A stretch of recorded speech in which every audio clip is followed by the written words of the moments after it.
So one of the tools that I'm going to have available for you to do this picture is a mirror.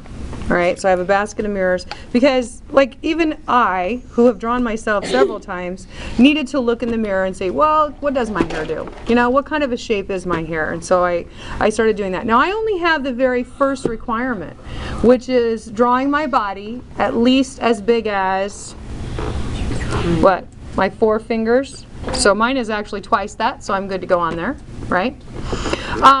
It needs to be you. Okay, if I can see your eyes, I want to see what color your eyes are when you do your color and stuff.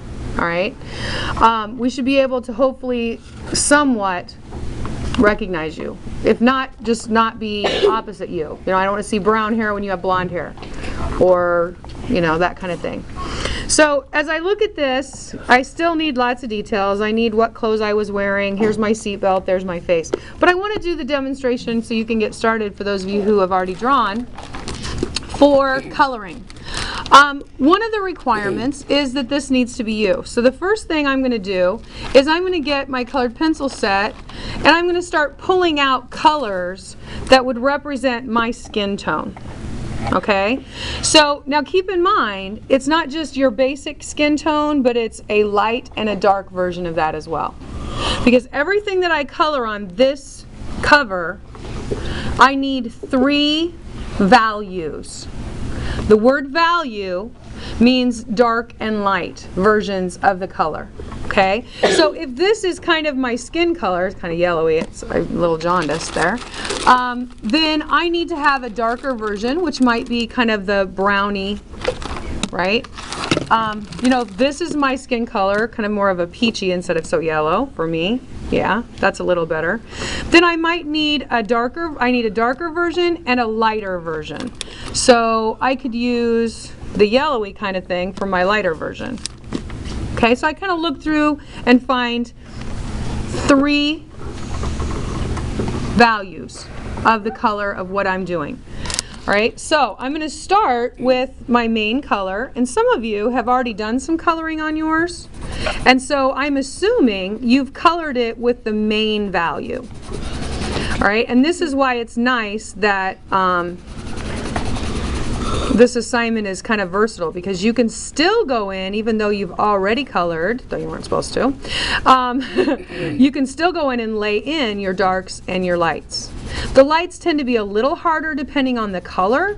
You may have to do a little bit of erasing or something. Hopefully you didn't use crayon. Used crayon, you may end up having to do yours on the inside, right, for your thing. All right, so there's my main color. Okay, so I'm going to color my skin, my main skin tone color. Obviously I should have taken the time to erase these pencil lines because I'm seeing those through my main color.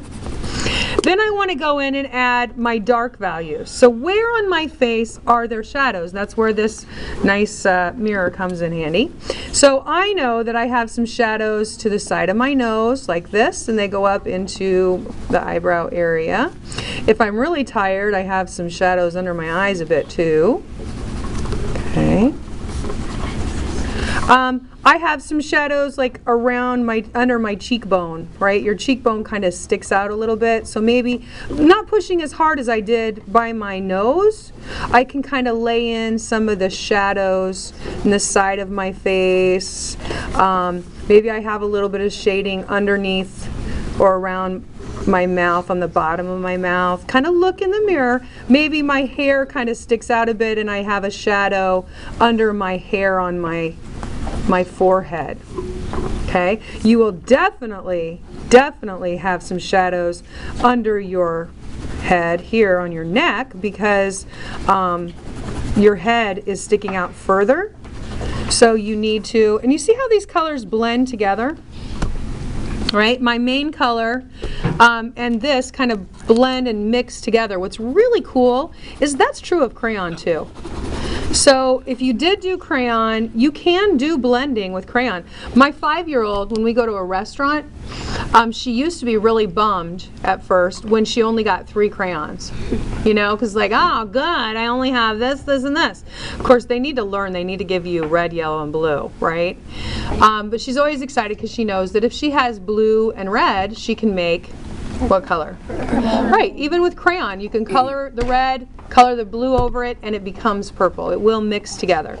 So there's my medium, so my main color, my dark. What do I need to add still? Light. My lights. Okay, and your lights may be white. You know, your lights may be yellowish. Your whites may be, for me, it's kind of this tannish color. And that Now, may be empty. if you get one that is empty, I have a bag that I will have on the materials table or on table 8 here that you can trade. So I got another one out. See, I planned that. I got another one out that's the same color, right? I checked. This one goes in the trash. This one goes to my table into the set. So I have some spares. So maybe I have lights, you know, like the top of my nose, I need to put a little bit of light in.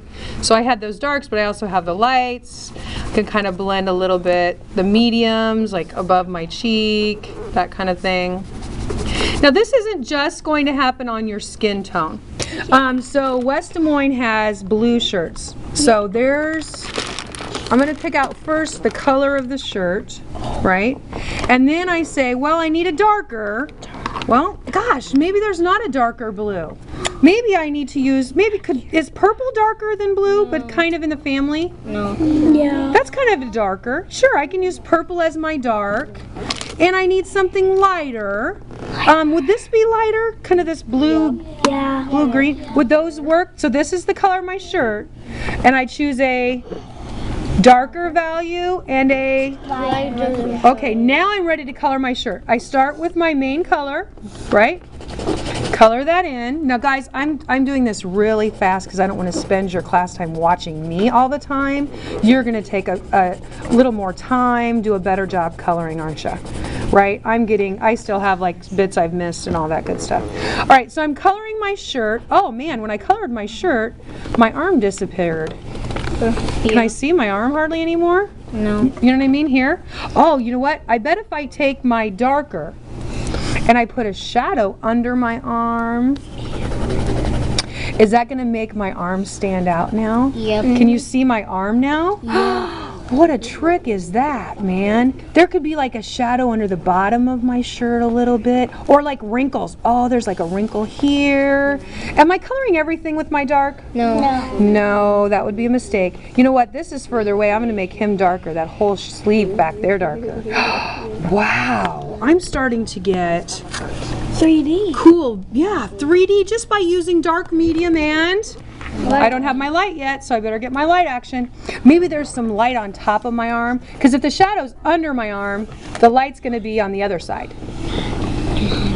Yeah. Did everybody hear that?